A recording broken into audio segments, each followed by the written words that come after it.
अनुभव जिन क्षणों में हमारी आँखों से वीतराग स्वरूप का दर्शन होता है, जिन क्षणों में हमारे कानों से वीतराग वाणी का श्रवण होता है, जिन क्षणों में हमारे हाथों से निर्ग्रंथ गुरु को दान होता है, वे क्षण मुश्किल से प्राप्त होते हैं। जब तक शातिशय पुण्य का योग नहीं है, लोग कहते हैं ना कि पुण्य है, पुण्य नहीं करना चाहिए, पुण्य का संचय नहीं करना चाहिए, पुण्य भी संसार का कारण है। लेकिन जब तक पुण्य का उदय नहीं होता है, तब तक निर्मल परिणाम नहीं बनते हैं। यदि आज हम सभी यहाँ उपशम भावों के साथ बैठे हैं, उपशम का मतलब दबे हुए पर, उपशम मतलब दब जाना, दबे हुए परिणामों के साथ, तीव्र कसाई में नहीं है। तीव्र कसाई को धर्म ध्यान होता ही नहीं, तीव्र कसाई जीव को धर्म ध्यान होता ही नहीं, और कसाय से रहित जीव वर्तमान काल में होता नहीं।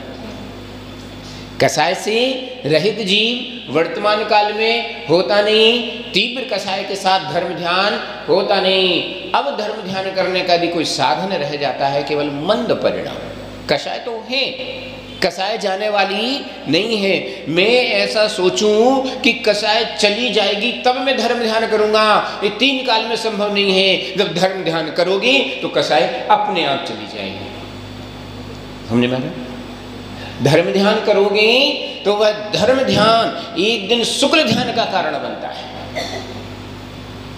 बिना धर्म ध्यान के शुक्ल ध्यान में प्रवेश नहीं होता।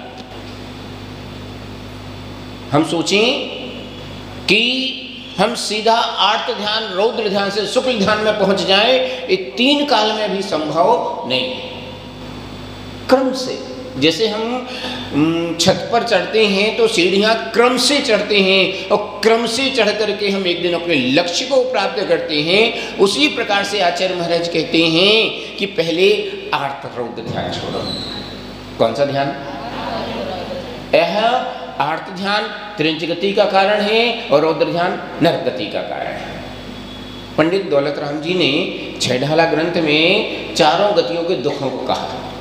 जब मैंने छहढाला ग्रंथ पढ़ी तो मैं सोच रहा था कि अब तक तो मैं ऐसा सोचता था कि केवल चार गति में दो गतियां दुखदाई हैं, जिनमें एक गति बहुत दुखदाई है और एक गति कम दुखदाई है। कौन सी? नरक गति अत्यंत दुखदाई है, त्रिंच गति थोड़ा कम। मनुष्य गति में सुख है और देव गति में तो सुख ही सुख है। लेकिन ऐसा नहीं है। पंडित दौलत राम जी ने जब छहढाला ग्रंथ में लेखन प्रारंभ किया और पहली ढाल का व्याख्यान किया, तो सबसे पहले उन्होंने चारों गतियों के दुखों का वर्णन किया। क्यों किया? क्यों किया दुखों का वर्णन? क्योंकि सबसे बड़ी मिथ्या मान्यता तो यही है कि देवगति सुखमय है। हम अपने आप को सुखमय माने, बहुत बड़ी मिथ्या मान्यता है। तो पहले हम अपने, क्योंकि जो व्यक्ति सुखी होता है वो दूसरी बार कोई प्रयास करते नहीं कि मैं तो ऑलरेडी सुखी हूँ, मुझे सुख करने का, सुख में ढूंढने का कोई प्रयास करने की आवश्यकता ही नहीं। जो दुखी होता है, जो भूखा होता है, वो भोजन की तलाश करता है, जो प्यासा होता है वो पानी की तलाश करता है, जिसका पेट भरा हो वो भोजन का प्रयास नहीं करता। तो सबसे पहले सबसे बड़ी मिथ्या मान्यता जो हमारी है कि संसार में सुख है। क्या है? देवगति संसार में है कि संसार से बाहर? देवगति संसार में है, और सिद्ध भगवान संसार से, संसार से बाहर। सिद्ध भगवान संसार में है कि संसार से बाहर? तो देवगति का जीव भी संसार में है, सिद्ध भगवान भी संसार में है। फिर एक सुखमय है, एक दुखमय है। बस एक व्यक्ति संसार में रह करके भी संसारी नहीं है, एक जीव संसार में रह करके भी संसारी नहीं है, सब कुछ करता है लेकिन रचता नहीं है, उसमें रमता नहीं है। ऐसा नहीं है कि सम्यक दृष्टि जीव खाता नहीं है, पीता नहीं है, सोता नहीं है, भोग नहीं भोगता, ऐसा नहीं है। सम्यक दृष्टि जीव भी खाता है, पीता है, सोता है, भोगों को भोगता है। अंतर कितना है? अंतर कितना है? आसक्ति पूर्वक करता है लेकिन उसमें रमता नहीं है। उसमें क्या करनी करता? रमता नहीं है। कैसे नहीं रमता? एक बीमार व्यक्ति दवाई खाता है, हाँ, रमना मतलब कि उसमें ही आनंद को प्राप्त करना कि अब इसके अलावा संसार में कुछ है ही नहीं। मिथ्या दृष्टि जीव भी भोजन करता है, सम्यक दृष्टि जीव भी भोजन करता है। एक व्यक्ति शरीर चलाने के लिए भोजन करता है, एक शरीर को पुष्ट करने के लिए। अंतर इतना ही है। भोजन दोनों ने किया, एक ने आसक्ति पूर्वक किया, भोजन करने के बाद भी दिन भर आज वो भोजन किया कैसा बहुत आनंद है, पूरे दिन भर किस बात की चर्चा? क्यों? क्योंकि वो उसमें रम रहा है। और सम्यक दृष्टि जीव ने भोजन किया, जितने समय तक भोजन कर रहा था तब तक भोजन में था, भोजन समाप्त होते ही प्रयोजन ही नहीं, पता ही नहीं, किसी की चर्चा ही नहीं कि मैंने क्या खाया और क्या नहीं खाया। शरीर की आवश्यकता थी, पूरा किया, काम खत्म। शरीर की आवश्यकता थी, हमने भोजन किया, अब उसकी चर्चा से क्या प्रयोजन? इसलिए 4 प्रकार की विकथाएं कही गई हैं। कथाएं 4 प्रकार की विकथा कही है और 4 प्रकार की सुकथा कही है। विकथा कौन सी? कौन कौन सी? अक्सर इनमें सबसे ज्यादा यदि कथाएं हम करते तो राजकथा करते हैं, जिससे कोई लेना देना हमारा नहीं है, लेकिन फिर भी प्रति समय हमारा राजकथा में जीवन व्यतीत होता है। दूसरी कथा आती है भोजन कथा। राजकथा तो जैसे न्यूज़पेपर पढ़ते हैं उसमें चर्चाएं कर रहे तो राजकथा कैसे? राजकथा मतलब राष्ट्र में किस तरह के वार्तालाप हैं और जिसमें मेरा बस नहीं है, जिसमें मेरा बस नहीं है, उसमें परिवर्तन करने का भाव करके राग द्वेष करना ही राजकथा है। राजकथा नहीं करना चाहिए ऐसा भी नहीं, क्योंकि हम जिस राष्ट्र में हैं उस राष्ट्र की परिस्थितियां हमें प्रभावित करती हैं और हमारे धर्म ध्यान को प्रभावित करती हैं।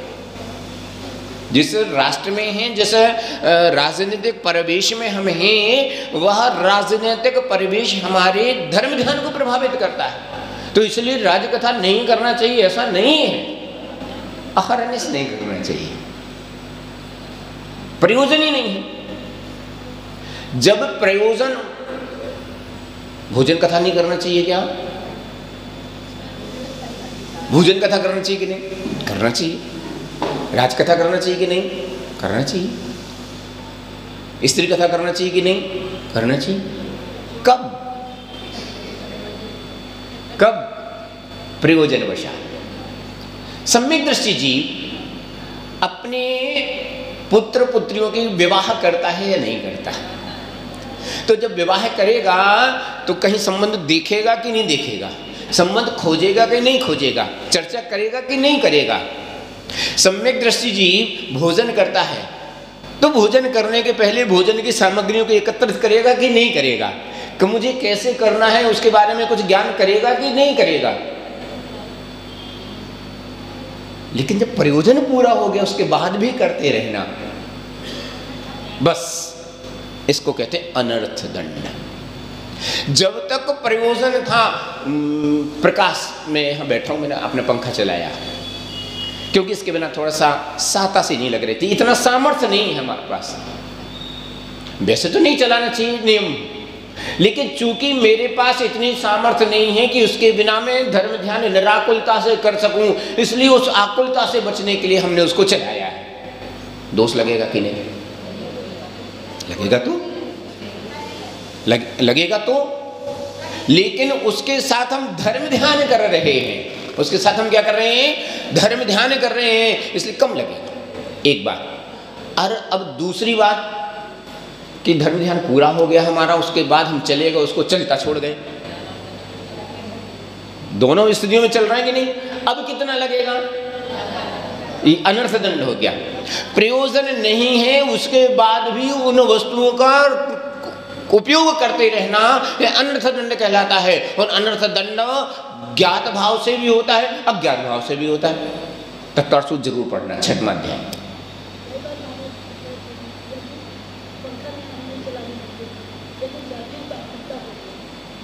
कैसा? गर्मी की आकुलता हो गई तो उस आकुलता को दूर करने के तो आपने मार्ग बनाया है, नियम लिखा है तो आकुलता दूर करो। दोनों नहीं हो सकते कि एक तो नियम भी, आज हमने उपवास का नियम किया है और भूख की आकुलता हो रही है, तो फिर क्या करोगे? नहीं, फिर क्या करोगे?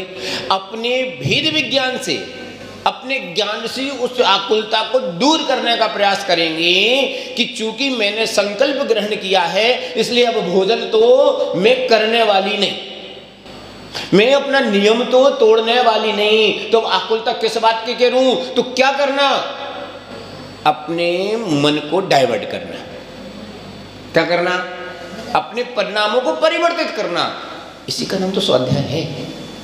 ग्रंथ को वाच लेने का नाम थोड़ी स्वाध्याय है, गाथों को याद करने का नाम थोड़ी स्वाध्याय है, शास्त्रों को रट लेने का नाम थोड़ी स्वाध्याय है। स्वाध्याय जिस समय परिणाम विचलित हो रहे हों, परिणामों को पलटने का नाम स्वाध्याय है।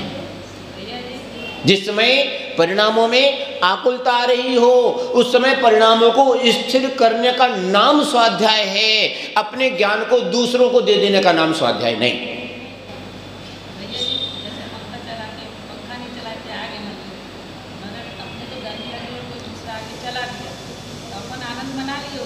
ये आनंद मनाना तो दोष का कारण, ये आनंद बस ये इतने ये सम्यक दृष्टि जीव का जो स्थिति प्रज्ञ भाव है वो बड़ा गहरा है। चल रहा है तो भी प्रयोजन नहीं और नहीं चल रहा है तब भी प्रयोजन नहीं। चल रहा है तो उसमें हमें आनंद नहीं आता और नहीं चल रहा था कोई चला देवे ऐसा भाव नहीं आता। कई बार ऐसा छल होता ना कि मैं तो नहीं चलाता, कोई चला देवे, कोई चला देवे, मैंने थोड़ी चलाया है, उसने चलाया है। ठीक है, अब मैं बैठा था वहां और पंखा चल रहा था यहाँ, मैंने स्थान परिवर्तन भी नहीं किया, लेकिन जब तक वहां बैठा था देखो तो वो वहां पंखा चला के बैठी है। वो पंखा मैं तो चलाया नहीं और मुझे चलाना नहीं। तो जितनी देर तक है दूसरे की क्रिया को देख करके अपने परिणामों में आकुलता पैदा करना। तुम्हारा उपास है, भोजन हमें करना नहीं, भोजन हमें बनाना भी नहीं, लेकिन दूसरा भोजन करना है, उसका नियम नहीं है, वो भोजन कर रहा है। देखो तो अष्टमी के दिन भी भोजन त्याग नहीं कर सकता। अष्टमी के दिन तो कम से कम एक टाइम खाओ, अष्टमी के दिन कम से कम भोजन त्याग करो। अरे भैया तुम्हारा त्याग है, उसका त्याग नहीं है, उसको भोजन करते देख करके तुम क्यों आकुलता मानते हो? प्रेरणा करना अलग बात है और अंतरंग में आकुलता पैदा करना अलग बात है। क्योंकि धर्म ध्यान आकुलता का नाम नहीं है।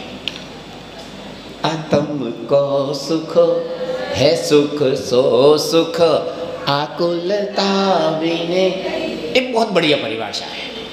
सुख की परिभाषा क्या है? बस जो निराकुलता परिणाम है उसका नाम सुख है। इंद्रिय सुख सुख नहीं है ऐसा नहीं है। इंद्रियों के विषय भोगते समय आनंद नहीं आता हो ऐसा नहीं है। अगर इंद्रियों के विषयों को भोगते समय आनंद की प्राप्ति ना हो तो कोई व्यक्ति विषय सुख को भोगे नहीं। भोजन करते तो आनंद आता है, अच्छा भोजन करते तो आनंद आता है, और रूखा सूखा मिलता है तो संकलेश, थोड़ा सा क्लेश होता है। अच्छी गर्मी लगी हो, प्यास बुझानी हो तो दोनों तरीके से, एक गर्म पानी पी करके ठंडा पानी पी करके, बताओ किस में आनंद आता है? ठंडा पानी मिल जाए तो आनंद आता है ना, उसमें थोड़ी सी शक्कर डल जाए तो, थोड़ी सी शक्कर डल जाए तो, और थोड़ा सा उसमें शरबत मिल जाए तो, प्यास बुझाने की क्रिया तो वही है। लेकिन जैसे जैसे विषय बढ़ते जाते हैं वैसे वैसे आनंद बढ़ता जाता है। पानी तो गर्म पानी पीने से भी प्यास बुझ जाती, लेकिन ठंडा पानी पिया तो, थोड़ा सा मीठा पानी पिया तो, और थोड़ा सा उसमें रूह अफ़ज़ा डल के देखने में अच्छा लग रहा है तो। पहले केवल स्पर्शन थी, रचना हो गई, घ्राण भी हो गई और चक्षु भी हो गई, और साथ में थोड़ा सा गीत संगीत हो रहा हो, थोड़ा सा गीत संगीत हो रहा हो तो इंद्रिय के विषयों को भोगने में आनंद आता हो ऐसा नहीं है, आता है, हमें भी आता है, सम्यक दृष्टि जीव को भी आता है। सम्यक दृष्टि जीव इंद्रिय के विषयों में आनंद नहीं लेता है ऐसा नहीं है। सम्यक दृष्टि जीव भी इंद्रिय के विषयों में आनंद लेता है। अगर नहीं लेता होता तो जन्म से तीर्थंकर बनने वाले आदिनाथ भगवान 83 लाख वर्ष पूर्व तक संसार में नहीं रहते। 8 वर्ष अंतर मुहूर्त के होते निकल जाए, युग आ गई अब तो निकल जाते, लेकिन नहीं निकल पाते। क्यों? चारित्र मोहिनी। कौन सा? बस यही चारित्र मोहिनी है। तो विषय सुख को भोगते में आनंद तो आता है, लेकिन वे विषय कैसे हैं? क्षणभंगुर है। कैसे हैं? क्षणभंगुर है, नष्ट होने वाले हैं। क्षणभंगुर हैं, नष्ट होने वाले हैं, और भोगने के उपरांत दुख देने वाले हैं। अच्छी गर्मी से आए, बढ़िया फ्रिज का ठंडा पानी पी लिया, अब गला खराब हो गया। भोगने के उपरांत दुख को देने वाले हैं। इसलिए इन इंद्रिय विषयों के सुख को सुख नहीं कहा है। क्या कहा है? इसको क्या कहा? सुखाभास कहा है। जैसे रेगिस्तान में धूप पड़ रही हो, हिरण को प्यास लगी हो, तो जब वो दूर देखता है तो उसको पानी चमकता हुआ दिखाई देगा। कई बार आपने भी अनुभव किया होगा। पहले मुझे लगता था, लेकिन मैंने देखा कि गर्मियों में जब हम रोड पर चलते तो हमें दूर कुछ चमकता चमकता से दिखता है, ऐसा लगता है, दिग्भ्रमित करता है कि ऐसा लगता है वह पानी है। भाग भाग करके जाता है, किस लिए? प्यास बुझाने के लिए, कि मुझे वहां पानी मिलेगा। कितनी अच्छी बात है कि वहां जाऊंगा तो मुझे पानी मिलेगा, लेकिन मिलता है क्या? फिर दूर देखता है, फिर कुछ चमकती हुई वस्तु दिखाई देती है, पानी समझ करके उसकी तरफ भागता है, सोचता है कि मेरी प्यास बुझेगी, लेकिन बुझती क्योंकि वहां है ही नहीं। जिसमें जो वस्तु हो वो मिलेगी, जिसमें जो वस्तु है नहीं वो मिलेगी कहां से? गुलाब जामुन खाया, सुख मिलता कि नहीं? सच्ची बताओ, गुलाब जामुन खाने में सुख मिलता कि नहीं? जैसे शक्कर होती, सुख तो है, सुख तो है, क्षणिक हो या कैसा हो, लेकिन सुख तो है ना। हाँ, यही तो ज्ञान की बात है कि जब खाते हो तब समझता है कि क्षणिक सुख है, बाद नहीं मिलेगा। उसके चक्कर में तो दूसरी की थाली में गुलाब जामुन 2 हो और अपनी में 1 हो तो पूरे खाने का आनंद खत्म हो जाता है। देखो, अपनों को 2 दे दिया, हमको 1 ही दिया। ये हमें नहीं आए हमारी थाली में। वो होती ना, जीवन होता है, जीवन में बैठे हो और दूसरे की थाली में गुलाब जामुन आ जाए और तुम्हें नहीं परोसा जाए। सब कुछ है थाली में, लेकिन गुलाब जामुन भर नहीं है। अब बताओ आनंद आता कि नहीं आता? पूरे भोजन में क्या विचार चलता रहता है? तो वो परोस रहा था ना, उसने अपने अपनों को परोसा, हमें नहीं परोसा। जो प्राप्त हुआ है उसका आनंद नहीं आता है, जो प्राप्त नहीं है उसका दुख प्राप्त करता है। तो आनंद आता कि नहीं? आता कि नहीं? बस यही स्थिति हमारी है कि मैं सोचता हूं कि बचपन में मुझे सुख नहीं मिला, युवावस्था में सुख मिलेगा। बालपनी में ज्ञान न रहा, मुझे ज्ञान नहीं था, इसलिए मुझे सुख की अनुभूतियां नहीं हुई। बालपना, बहुत सारे जिनका भी जीवन देखो बचपन विपन्नता में व्यतीत हुआ होगा। बचपन में मेरे पास वो साधन नहीं थे जो मुझे मेरे बच्चों के पास में है। वो साधन मेरे पास में नहीं थे, और जो तुम्हारे बच्चों के पास में है वो उनके बच्चों के पास नहीं होंगे। तो बचपन में मैंने सुख प्राप्त नहीं किया। मैंने सोच रहा था कि युवावस्था में सुख मिलेगा, इसलिए क्या की? शादी की। शादी किस लिए की? पापा के कहने से? मनीष? मम्मी के कहने से? ज्ञानी आत्मा लोग कहते हैं कि मेरा तो मन नहीं था, जबरदस्ती करा दी। क्या क्या करा दी? मेरा मन नहीं था, जबरदस्ती करा दी। घोड़े पर बैठ करके तुम गए थे कि पापा गए थे? कौन गया? जबरदस्ती बैठे थे कि आनंद ले रहे थे? बस बस बस, वो आनंद को प्राप्त करने के लिए मैंने ब्याह रचाया था। सच्ची बताना, तुम पहले सुखी ज्यादा थे कि ब्याह के बाद? क्यों नहीं बताएगा? ईमानदार व्यक्ति तो बताएगा। शादी के बाद आप सुखी हैं, धन्य है आप, आपकी महिमा पर पार। नहीं, डर के बोले चाहे कैसे बोले, लेकिन यथार्थ यह है कि मैंने सुख को पाने के लिए ब्याह रचाया था कि अब युवावस्था में मैं सुख पाऊंगा। लेकिन युवावस्था में भी सुख नहीं मिला। सुख मिला भी तो 4 दिन का, सुख मिला भी तो 4 दिन का सुख मिलता है। उसके बाद तो वही कहानी रहती कि नहीं? लेकिन किसी को समझ में आती नहीं? आती ना, समझ में नहीं आती ना। क्यों नहीं आती? कि मेरी दशा उस हिरण के जैसी है, जो दूर देखता है तो पानी दिखाई देता है, पास में जाता है तो सूखा दिखाई देता है। हम भी ऐसे हैं कि जब बचपन में सुख नहीं मिला तो मैं सोच रहा था युवावस्था में सुख मिलेगा, और युवावस्था में सुख नहीं मिला तो सोच रहा था वृद्धावस्था में सुख मिलेगा। लेकिन तीनों पल यूं ही चले जाते हैं, सुख मिलता, सुख की खोज में भागते भागते, जैसे वह हिरण पानी को पाने के लिए एक स्थान से दूसरे स्थान भागता रहता है और अंत में अपने प्राण को गंवा देता है। उसी प्रकार से यह जीव, कौन सा जीव? मिथ्या दृष्टि। कौन सा जीव? वहां अज्ञानी मिथ्या दृष्टि जीव सुखाभास को पाने के लिए, सुख को नहीं, सुख को पाने का तो हमने प्रयास ही नहीं किया, उस सुखाभास को, उन क्षणभंगुर सुखों को पाने के लिए निरंतर प्रयास करता रहता हूं। और ऐसा करते करते करते पूरी पर्याय को नष्ट कर देता। जो पर्याय मुझे परमात्मा बनने के लिए मिली थी, उस पर्याय को विषय सुख के लिए नष्ट कर देता। बालपनी में पढ़ने में कितना सुंदर लगता है, वाचन में बड़ी अच्छी बातें लगती हैं। जब हम 12 भावना पढ़ते हैं तो 12 भावनाओं को पढ़ते पढ़ते कहते ना, मणितंत्र मंत्र बहु होई मरते न बचावे। फिर औषधि क्यों खाना? औषधि क्यों खाना? मुझे पता है ना कि मुझे मरने से नहीं बचा सकते हैं, मुझे मरने से तो नहीं बचा सकते हैं, लेकिन मेरा सुखमय मरण हो इसलिए औषधि खाते हैं।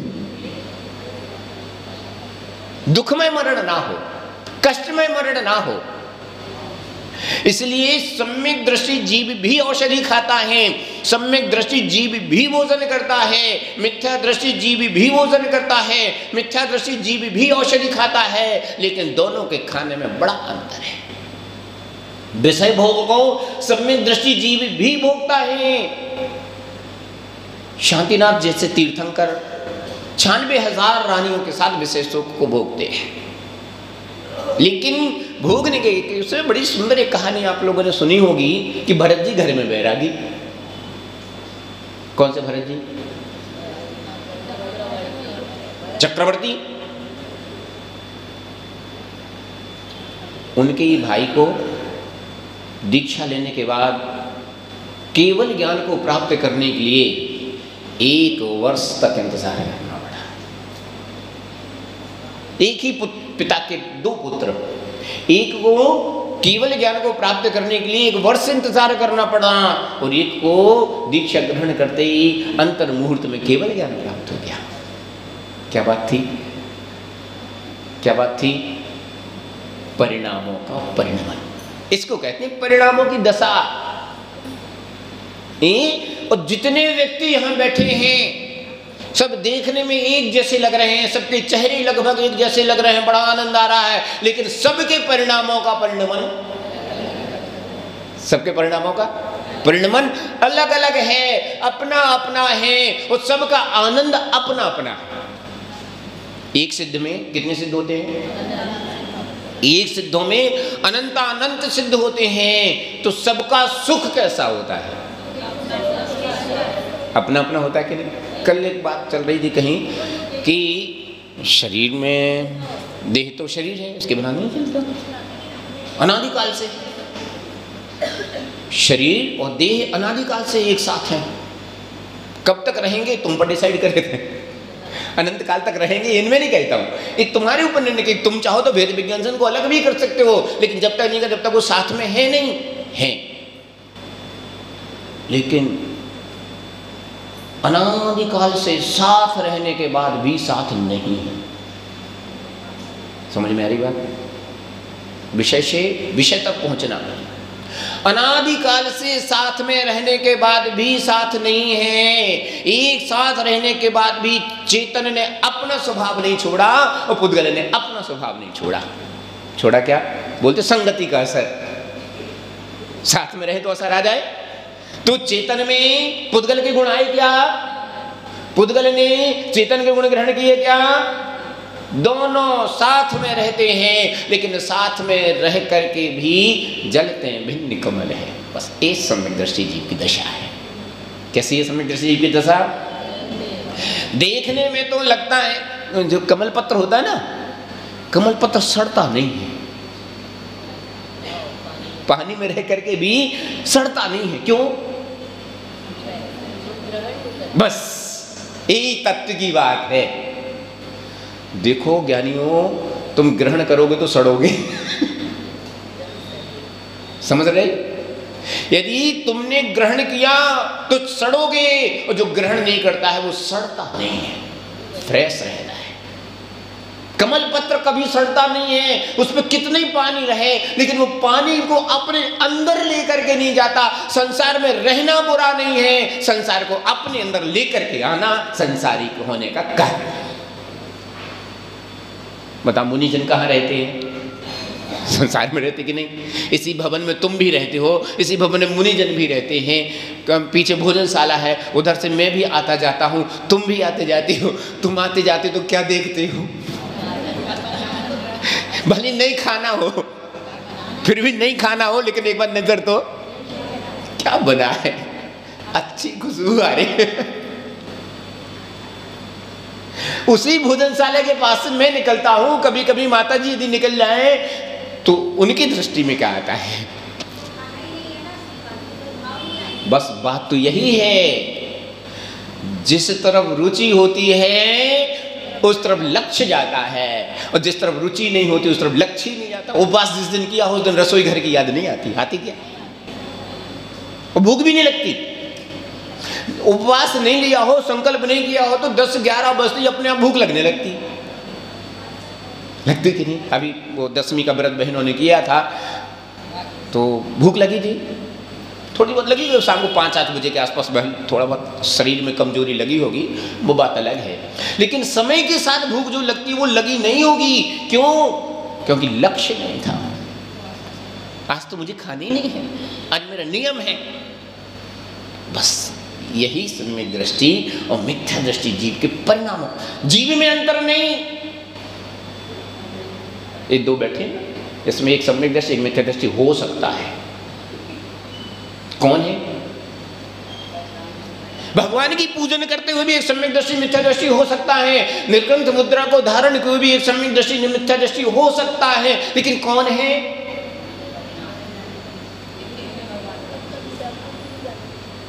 बहिरंग भेष से अंतरंग परिणामों को नहीं जाना जा सकता है, क्योंकि बहिरंग भेष तो मायाचारी का भी हो सकता है, बहुरूपिया भी अनेक प्रकार के भेषों को बनाता है, लेकिन सम्यक दृष्टि जीव परिणाम के साथ भेष को बनाता है। सम्यक दृष्टि जीव कैसे होता है? सम्यक दृष्टि जीव के जो भाव हैं वो भेष के साथ परिणाम होते हैं, मिथ्या दृष्टि के जो परिणाम भेष से भिन्न परिणाम होते हैं। बस इतना ही है। जिनेंद्र की आराधना दोनों करते हैं, मिथ्या दृष्टि भी करता है और सम्यक दृष्टि भी करता है। वर्तमान में जो किलुंगियों के स्थान जो हमें देखने को मिलते हैं, ये हुंडा विसर्जन काल का दोष है। होते नहीं हैं, सर्वत्र जिनालय होते हैं। कुलिंगियों के जो स्थान आपने देखे जाते हैं, बहुतायत में देखे जाते हैं, इसका कारण है हुंडापसर्पणी काल दोष। नहीं होते, एक हुंडापसर्पणी है। कितने दुष्ट काल में हमने जन्म लिया। एक तो पंचम काल, जिसमें केवल ज्ञानी नहीं होते,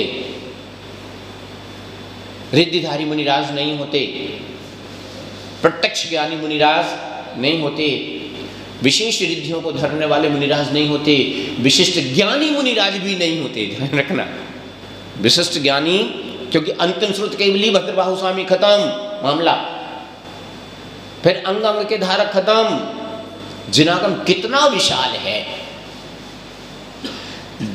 जितना जिनागम केवल ज्ञानी ने जाना उतना उनकी वाणी में नहीं आया, जितना जाना उतना उनकी वाणी में नहीं आया, और जितना उनकी वाणी में आया उतना गणधर के द्वारा झेला नहीं गया, जितना गणधर के द्वारा झेला उतना गुम्फित नहीं किया गया, और जितना गुम्फित किया गया उतना बचा नहीं, और जितना बचा उसका हमें ज्ञान नहीं।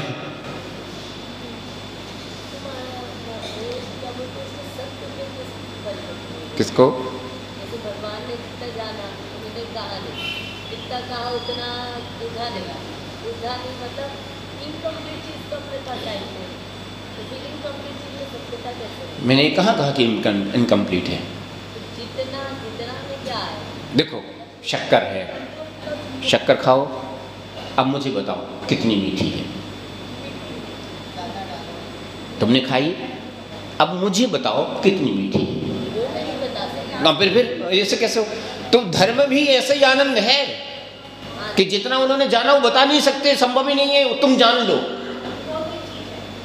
अनुभव की चीज, मतलब वो आनंद को तो नहीं बता सकते। हाँ, जितना उन्होंने जाना धर्म को उतना नहीं कह सकते। अब मैं भी बहुत सारी बातें जानता हूं, लेकिन बोलने की लिमिट है ना, तो मैं उतना नहीं बता सकता, और जितना मैं बताऊंगा उतना तुम झेल नहीं सकते।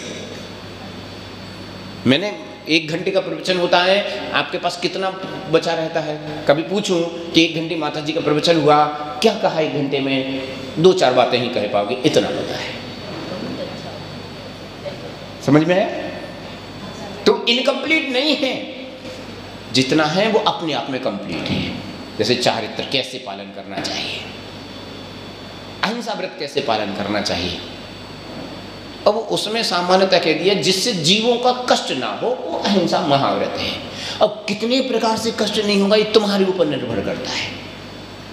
इसलिए मुनिराजों की प्रमाद रहित चर्चा, कभी देखना मुनिराजों को विहार करते हुए, जब वो विहार करते हैं तो धूल से पक्की सड़क पर आते हैं तो पिच्छी से रुक करके पिच्छी से मार्जन करते हैं।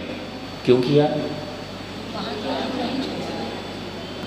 कभी नदी में प्रवेश करते हैं तो मार्जन करके प्रवेश करते हैं, परिमार्जन करते हैं, प्रवेश करते से धूप से छांव में आते हैं, छांव से धूप में जाते हैं। कभी थूकना हो, कभी कुछ करना हो, यहाँ तक कि बैठना हो, उठना हो, तब भी परिमार्जन करते हैं। वहाँ जीव हैं क्या? जितने सूक्ष्म जीव हैं वो तो पिच्छी से हटने वाले नहीं।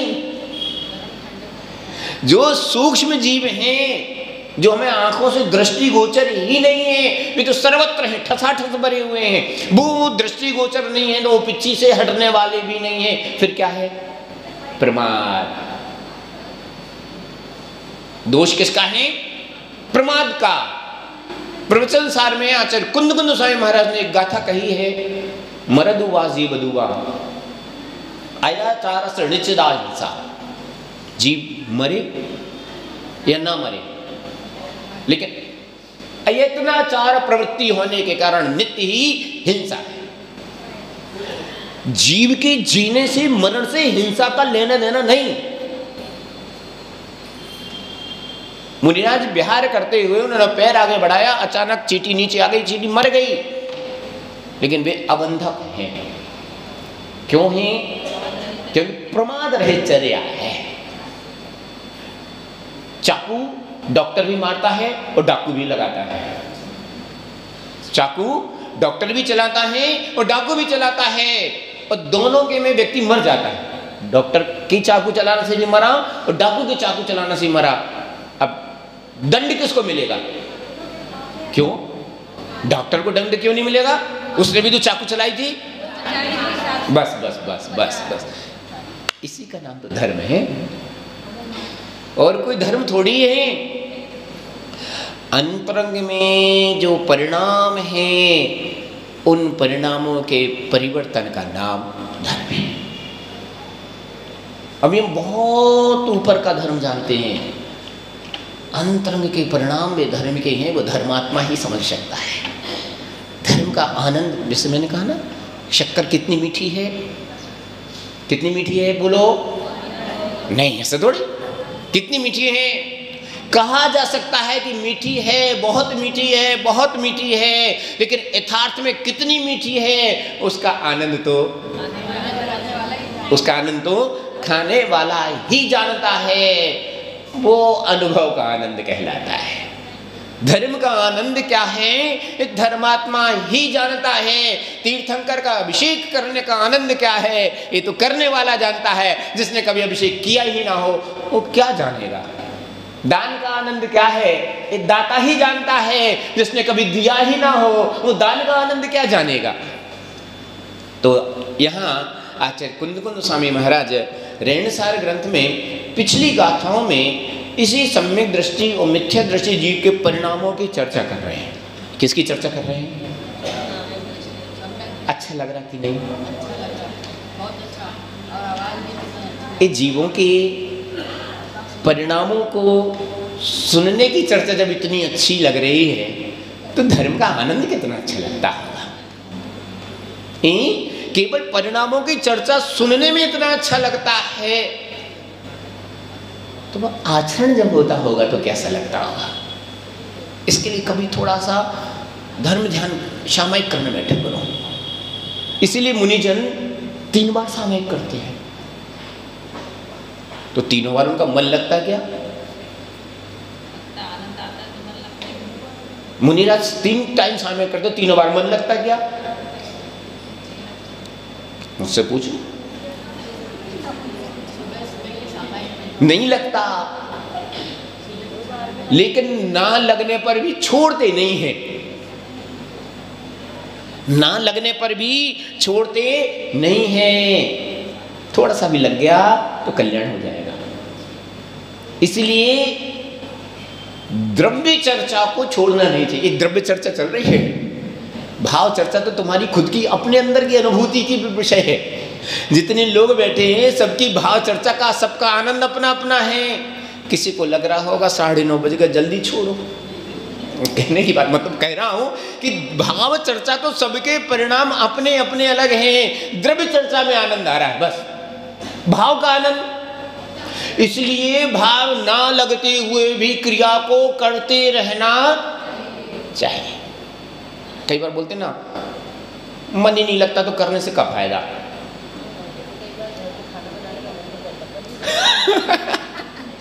खाना बनाने का मन नहीं करता तो बनाते कि नहीं? बिना मन के काम करते कि नहीं? करते कि नहीं? तो धर्म में ये बात क्यों कहती है कि मन नहीं लगता इसलिए हम नहीं करते?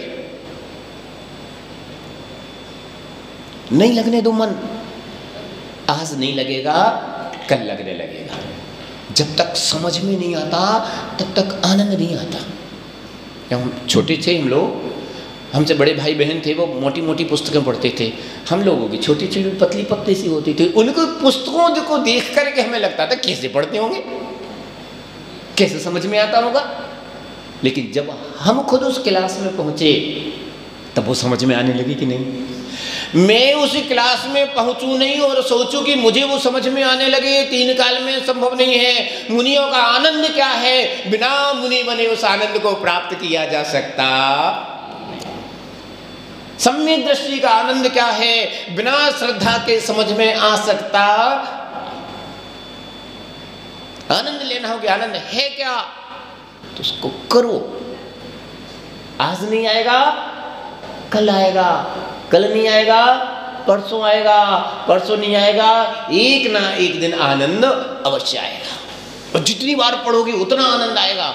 पद्म पुराण ग्रंथ को एक बार पढ़ लिया, दूसरी बार पढ़ो, दूसरी बार पढ़ लिया, तीसरी बार पढ़ो, और सच कह रहा हूं जितनी बार पढ़ोगे उतनी बार लगेगा इसमें तो मुझे कुछ नया समझ में आया। पिछली बार ये चीजें छूट गया था, अरे ये तो मुझे इस बार समझ में आ गई। क्यों? क्योंकि उपयोग हर बार एक सा नहीं होता। मैं क्या कह रहा हूं? उपयोग दशा जो है ना, जीव दशा जो है वो हर बार एक सी नहीं होती है, अलग अलग होती है।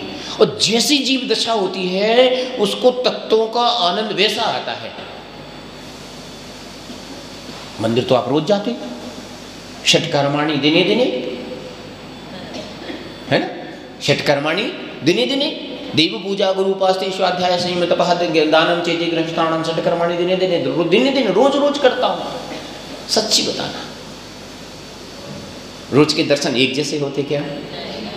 क्यों? क्रिया तो वही है।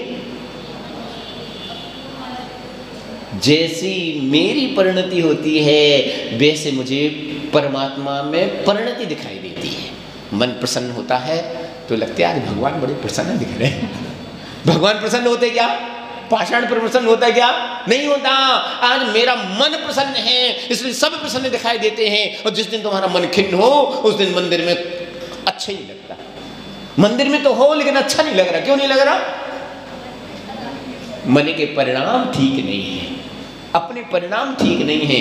इसलिए दूसरों को पलटने का नाम धर्म नहीं है, अपने परिणामों के परिवर्तन का नाम धर्म है। बस एक परिभाषा मैंने जानी है, ज़्यादा परिभाषा मैंने जानी नहीं, समझी नहीं, इतनी ही बात समझनी है। अपने परिणामों के परिवर्तन का नाम धर्म है। दूसरे के परिणामों को मैं, दूसरे के भेष का परिवर्तन तो हम करा सकते हैं।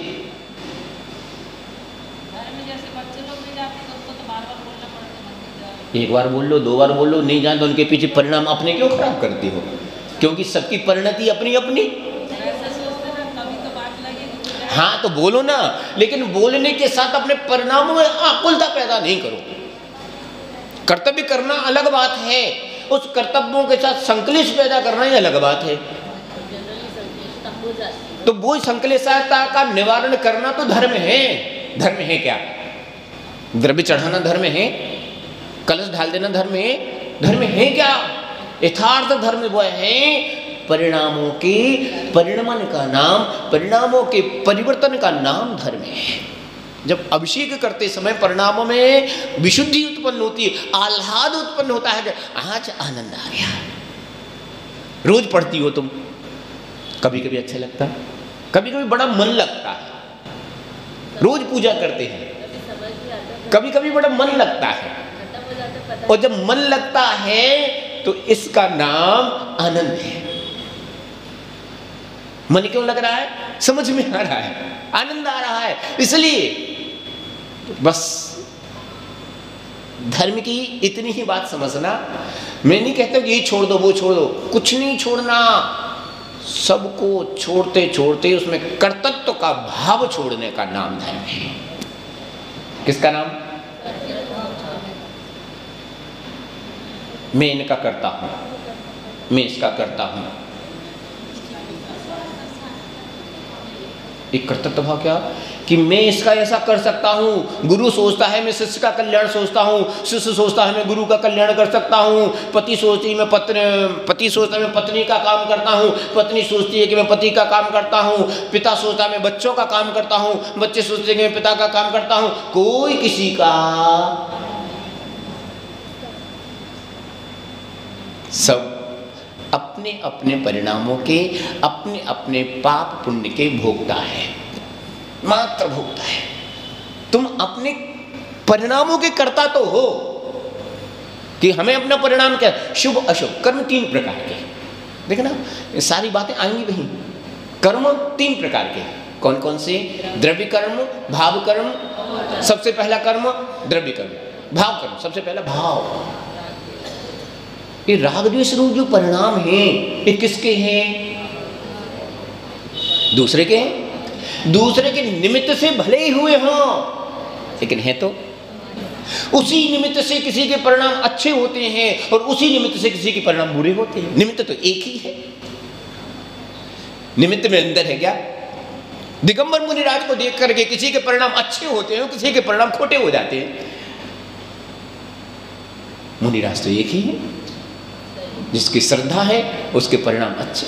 श्रद्धा होती है तो पाषाण में परमात्मा दिखाई देते हैं, श्रद्धा होती है तो मनुष्य में गुरु दिखाई देते हैं, और श्रद्धा होती है तो पुस्तक में जिनवाणी दिखाई देती है। श्रद्धा नहीं हो तो परमात्मा पाषाण दिखाई देता है। श्रद्धा नहीं हो तो परमात्मा में पाषाण दिखाई देता है। इसलिए महत्वपूर्ण क्या है? श्रद्धा। अंतरंग का परिणाम श्रद्धा है क्या? हमारी मान्यता का नाम श्रद्धा है। श्रद्धा क्या है?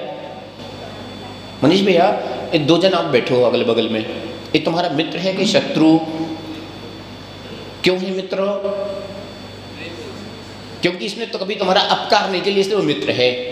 और जिस दिन उसने तुम्हारा अपकार कर दिया, जिस दिन उसने अपकार कर दिया तो क्या हो गया? तो व्यक्ति बदला। क्या बदला? व्यक्ति नहीं बदलता। एक नीति सार में एक श्लोक आता है, अमंत्रम अक्षरम नास्ति नास्ति मूल मनौषधम। कोई भी ऐसा अक्षर नहीं जो मंत्र ना हो। योजकस्य तत्व दुर्लभा, उनको जोड़ने वाले दुर्लभ है। ऐसी कोई वनस्पति नहीं है जो औषधि ना हो, पहचानने वाली नहीं है।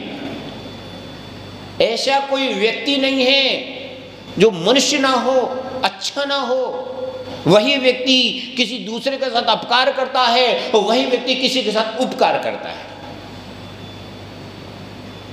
मेरे लिए कोई व्यक्ति बुरा हो सकता है, लेकिन वो सबके लिए बुरा है। ऐसा है क्या? ऐसा तो नहीं ना। किसी के लिए कोई व्यक्ति बुरा हो सकता है, लेकिन वो सबके लिए एक जैसा हो, ऐसा नहीं। कोई व्यक्ति किसी के लिए मित्र हो सकता है, लेकिन सबके लिए मित्र हो। जिसका उससे स्वार्थ है, उसके साथ शत्रु और मित्रता का व्यवहार होता है।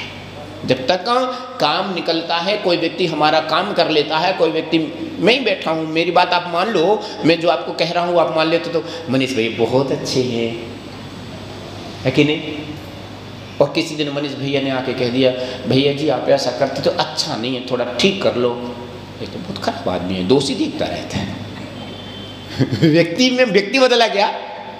कल तक मेरा परिणाम तुम्हारे प्रति मित्रता का भाव था कि अच्छा है, और आज मेरा परिणाम तुम्हारे प्रति शत्रुता का हो गया कि बुरा है। क्यों? तुम बदले, मैं बदला, क्या बदला? बस। क्यों बदलते परिणाम? बस बस बस बस स्वार्थ।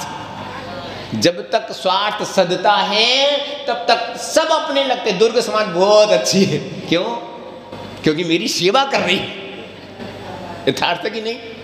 दुर्ग समाज बहुत अच्छी है क्योंकि सेवा कर रही है, और जिस दिन सेवा करना बंद कर दी तो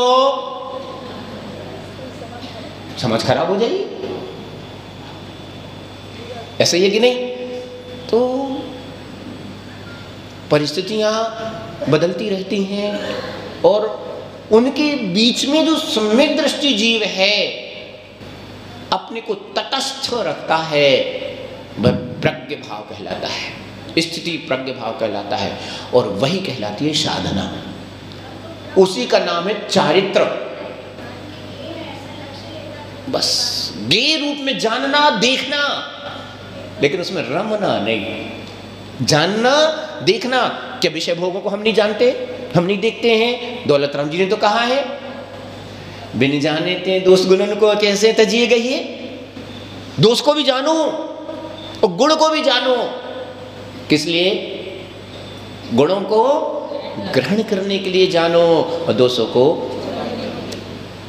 जितनी जितनी जिनवाणी पढ़ते होगे, जितने शास्त्र पढ़ते होगे, जितने गुरुजनों को उपदेश सुनते होगे, सारे गुरुजनों के उपदेश में 5 प्रकार के पापों को छोड़ने का उपदेश दिया जाता कि नहीं? किसी गुरुजन ने ऐसा कहा कि षडावश्यक कर्तव्यों को छोड़ो, तो करना चाहिए क्या? अरे ज्ञानी जरा ऊंची बात करना। यहाँ जब हम समय सार की बात में जाएंगे तब वहां आचार्य महाराज कहेंगे ये दोनों कर्म हैं, चाहे एक शुभ हो चाहे अशुभ हो, दोनों कर्म हैं, दोनों गे हैं, एक हे है, एक हे है, एक गे है, एक उपादेय है। हे गे उपादेय। अशुभ को हे मानो, शुभ को गे मानो और शुद्ध को उपादेय मानो। उपादेय क्या है? लक्ष्य हमारा क्या है? और लक्ष्य जब भी होता है शुद्ध होता है, किसी का भी हो। व्यक्ति जब भी पाना चाहता है, अच्छा पाना चाहता है, ये बात अलग है कि मिलेगा क्या, ये हमारे पुण्य पाप पर निर्भर है, हमारे परिणामों पर निर्भर है, लेकिन चाहना क्या है? शुद्ध को। आपके घर में दूध वाला आता है, कैसा दूध चाहिए? कैसा चाहिए? मिलता कैसा है? लेकिन लक्ष्य क्या है? पाना क्या है? शुद्ध को पाना है, और उस शुद्ध को पाने के प्रयास करने का नाम मोक्ष मार्ग है। समझ में आई? मोक्ष मार्ग क्या है? उस अपनी शुद्ध दशा को प्राप्त करने का नाम मोक्ष मार्ग है। कब पाऊंगा ये हमें नहीं पता है, कब पाऊंगा ये मुझे नहीं पता है, लेकिन मैं अपनी शुद्ध अवस्था को पाना चाहता हूं, और शुद्ध आत्मानुभूति करने का नाम ध्यान है। शुद्ध आत्मा की अनुभूति को करने का नाम ध्यान है। यह सारी व्यवस्थाएं आचार्य कुंद स्वामी महाराज सम्यक दृष्टि और मिथ्या दृष्टि जीव के आचरण के बीच कहते हुए करते हैं। आज हमें यहाँ पर एक बड़ी सुंदर सी गाथा हम पढ़ेंगे, 54 नंबर की गाथा। किसने? जिसने जब तक लक्ष्य नहीं बांधा तब तक वो मुमुक्षु ही नहीं।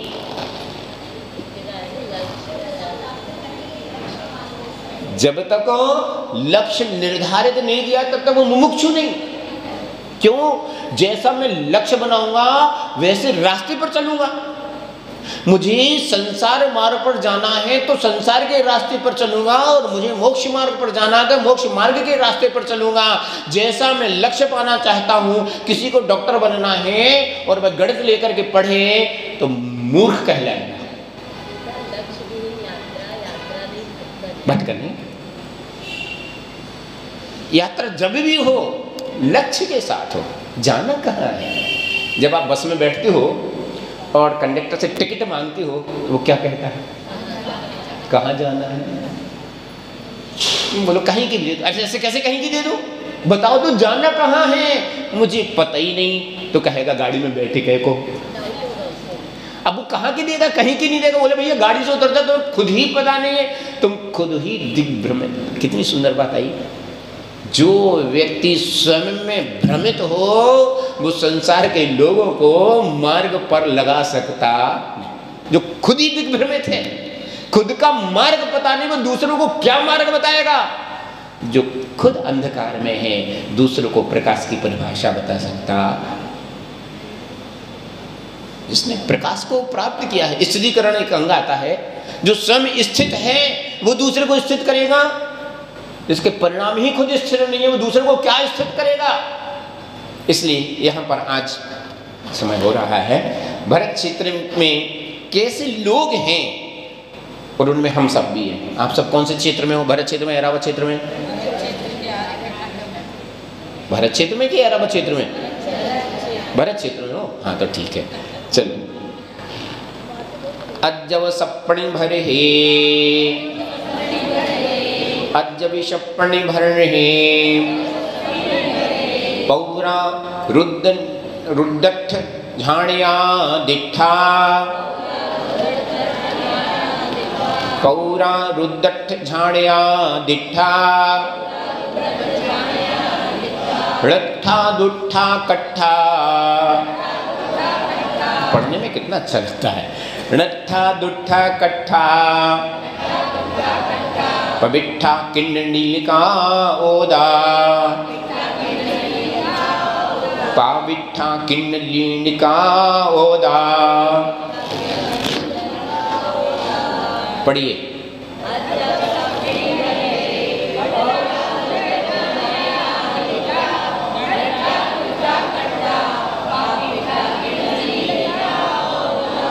अजबी सप्पणी भरे, भरे यानी भरत क्षेत्र में।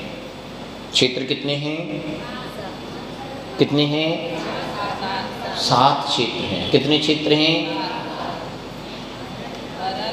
भरत हेमवत हरि विदेह रम्यक हैरणवत ऐरावत क्षेत्राणि। ठीक, इस 7 प्रकार के क्षेत्र में एक क्षेत्र है भरत क्षेत्र, जो जम्बूद्वीप के दक्षिण में है। जम्बूद्वीप के दक्षिण में जो क्षेत्र है उसका नाम है भरत क्षेत्र, और जम्बूद्वीप के उत्तर में जो है उसका नाम है ऐरावत क्षेत्र। तो यहाँ जो भरत कहा गया है इसका तात्पर्य ऐरावत भी लगाना। क्यों? क्योंकि जो अवसर्पणी और उत्सर्पणी काल की व्यवस्थाएं हैं, कभी समय मिलेगा तो हम उत्सर्पणी अवसर्पणी काल की बात करेंगे। अवसर्पणी काल जहां क्रमशः जीवों के बल, आयु, आहार आदि घटते हुए होते हैं उसको कहते हैं अवसर्पणी काल। और उत्सर्पणी काल जिसमें जीवों के बल, आयु, शक्ति, आहार आदि क्रमशः बढ़ता हुआ होता है उसको कहते हैं उत्सर्पणी काल। जैसे घड़ी होती है 12 से 6 तक, कांटा कैसा आता है? नीचे आता है, और 6 से 12 तक ऊपर जाता है। तो जो नीचे आने वाला काल है इसको कहते हैं अवसर्पणी काल, और जो ऊपर जाने वाला है उसको कहते हैं उत्सर्पणी काल। और ये 6 काल की व्यवस्थाएं केवल भरत और ऐरावत क्षेत्र में होती हैं, और पूरे भरत ऐरावत में नहीं होती। इनके केवल आर्यखंड में, भरत और ऐरावत के आर्यखंड में होती, मिलेच्छ खंड में नहीं होती। मिलेच्छ खंड में तो सदा 5वां काल होता है। ऐसे हाँ, भरत काल के आज वर्तमान में अवसर्पणी काल में भरत क्षेत्र में पौरा प्रमुखता से, मुख्य रूप से कैसे? रुद्र 8 झाड़ियां दिखा, रुद्र 8 और रौद्र ध्यान को दिखने वाले दिखते हैं। जिसको देखो वो कलह करने वाला दिखता है, जिसको देखो कष्ट करने वाला दिखता है। आप केवल मंदिर में भी बहुत सारे लोगों को ऐसा दिखता है कि मंदिर में आकर के भी कलह करते हैं, मंदिर में आकर के भी क्लेश करते हैं। क्यों? जो घर में क्लेश करते रहते वो मंदिर में आकर के भी क्लेश ही करते हैं। जिसके अंतरंग में जैसा भरा रहता है वो निकलता नहीं है। हमने, मेरे मन में यदि तुम्हारे प्रति कोई मिथ्या भ्रांति आ गई कि तू ऐसा है, तो मुझे तुम कैसे दिखोगे? बस क्यों? इसको कहते हैं पूर्वाग्रह। इसलिए ये पूर्वाग्रह से रहित दृष्टि बनाना। जैसे मैं मंदिर जाऊं और मंदिर में जाते ही साथ एक बोर्ड लगा दिख जाता है ये तेरापंथी जिनालय है। जैसे मैं मंदिर में जाऊं, मंदिर के बाहर एक बोर्ड लगा दे 20पंथी जिनालय है। जिनालय 13पंथी होता, जिनालय 20पंथी होता। बोलो, जिनालय तो तीर्थंकर का होता है। ये नहीं लिखते हैं व्यक्ति कि सुमितनाथ जिनालय है, ये लिखते हैं कि 13पंथी जिनालय है। क्यों? उनकी दृष्टि में सर्वत्र एक चीज दिखाई देती, कोई ऐसा ना कर दे, नहीं भी करेगा तब भी एक कर ना दे। मैं कहीं जाऊंगा तो उसको लगेगा भैया जी आए हैं, कहीं ऐसा ना दूध कब से कर दे।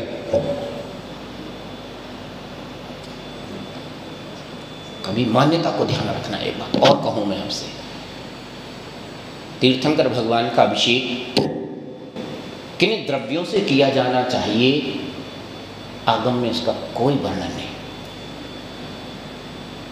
प्रासुक द्रव्यों से करना चाहिए। किससे करना चाहिए?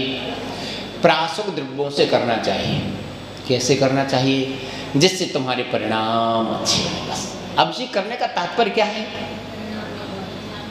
मैं केवल जल से अभिषेक करूं ऐसा नहीं, मैं केवल दूध से करूंगा ऐसा भी नहीं। परिणाम अच्छे बनना है। अभिषेक करने का उद्देश्य क्या है? भगवान के ऊपर जल डालना, भगवान को स्नान कराना, भगवान की गंदगी दूर करना, भगवान को 13पंथी बनाना, भगवान को 20पंथी बनाना, ऐसा उद्देश्य है क्या? या भगवान को मुमुक्षु बनाना? 3 प्रकार की मान्यताएं हमारे यहाँ है। तो ऐसा उद्देश्य नहीं है। उद्देश्य क्या है? उनके निमित्त से अपने परिणामों को निर्मल बनाना है। ठीक है, तो जिसके मन में जो भरा होता है उसको वही दिखता है, इसको कहते हैं पूर्वाग्रह। इसलिए जब हम स्वाध्याय करते हैं तो स्वाध्याय करने से पहले मुझे अपने पूर्वाग्रह मुक्त दृष्टि रखना चाहिए, नहीं तो आगम समझ में आने वाला नहीं। कई बार मैं कहीं पहुंचता हूं, लोग प्रश्न करते हैं, तो प्रश्न करने के पहले मैं उनसे पूछता हूं, प्रश्न तो किया है, अच्छी बात है, लेकिन मैं उत्तर में जो कहूंगा वो मानोगे कि नहीं? बोले हम नहीं मानेंगे। तो फिर बताने से मतलब क्या है? क्योंकि पूर्वाग्रह जो तुम्हारा है वो तुमको वही मानना है, तो बताने से कोई प्रयोजन नहीं। फिर जिनवाणी का कोई प्रयोजन नहीं, जिनवाणी क्या कहती है उससे कोई प्रयोजन नहीं। मैं तो जो मान्यता हूं वही मान्यता करूंगा, अपनी मान्यता को बतलूंगा नहीं। तो तीन काल में सम्यक दृष्टि होने वाले नहीं।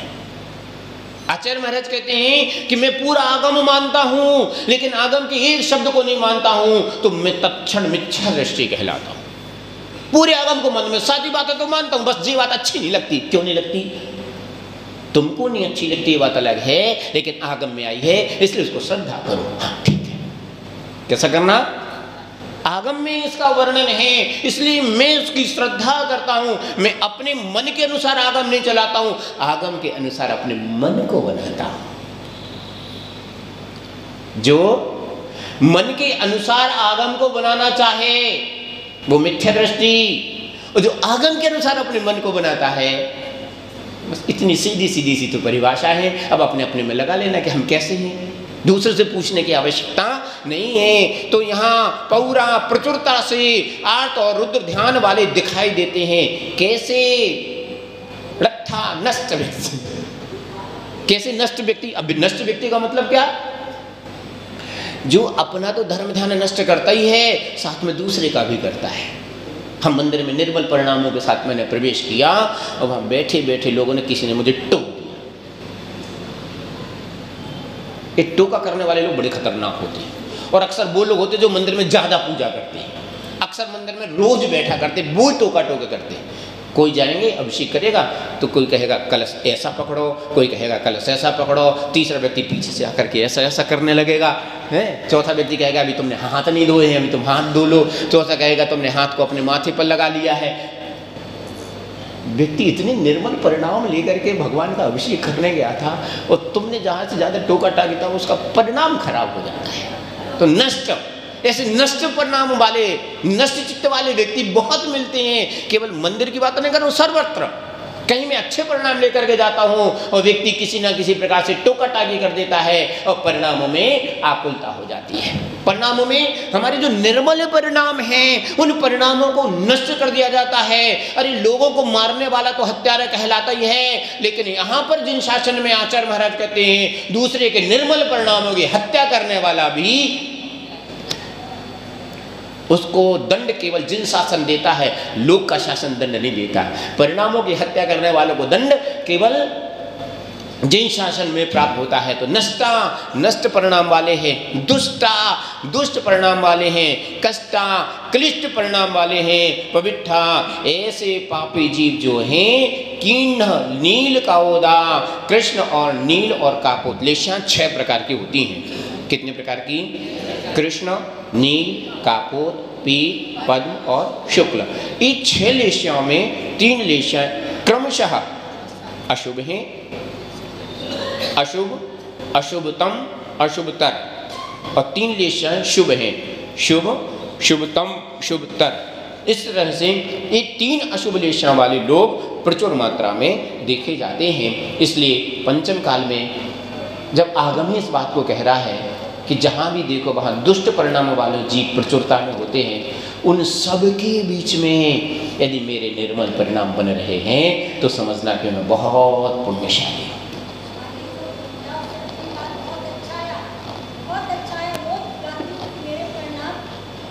ऐसी क्लिष्ट परिणाम, ऐसे क्लिष्ट काल में भी यदि मैं अपने परिणामों को निर्मल बना करके रखूँ तो मैं बहुत पुण्यशाली हूँ। और इसी पुण्य को बढ़ा लेते हुए अपने परिणामों को संभालना, दूसरों संभले नहीं संभले कोई चिंता नहीं, लेकिन दूसरे के संभालने के चक्कर में अपने परिणाम नहीं संभाला। मेरा बेटा अभिषेक करने नहीं जाएगा तो मैं भी नहीं जाऊंगा।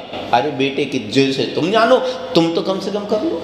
वो समझेगा तो ठीक है, नहीं समझेगा तो कोई बात नहीं, लेकिन उसके चक्कर में, तुम सबको समझाने के चक्कर में अपना बिगाड़ नहीं करना।